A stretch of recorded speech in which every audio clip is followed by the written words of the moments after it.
Lutfi Media Texnika Çeklik şirketi işledi.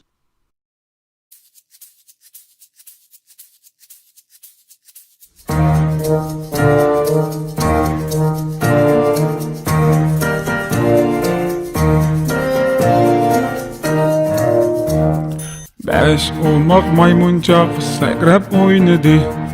Birisi yıkılıp yerge düm düştü. Apisi telefonda doktor çağırdı. Boldu sakramalı emdi karavatta.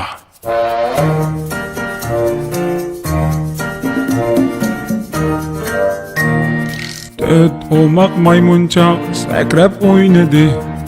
Birisi yıkılıp yerge düm düştü.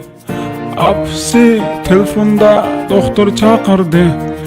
Boldu sakramalı emdi karavatta.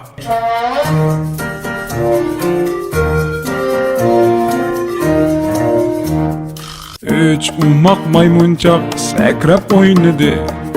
Birisi yıkılıp yerge düm düştü. Apisi telefonda doktor çağırdı. Boldu sakramalı emdi karavatta.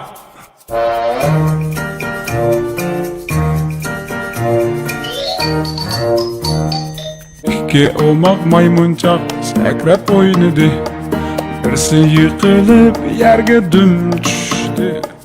Apisi telefonda doktor çağırdı. Boldu sakramalı emdi karavatta.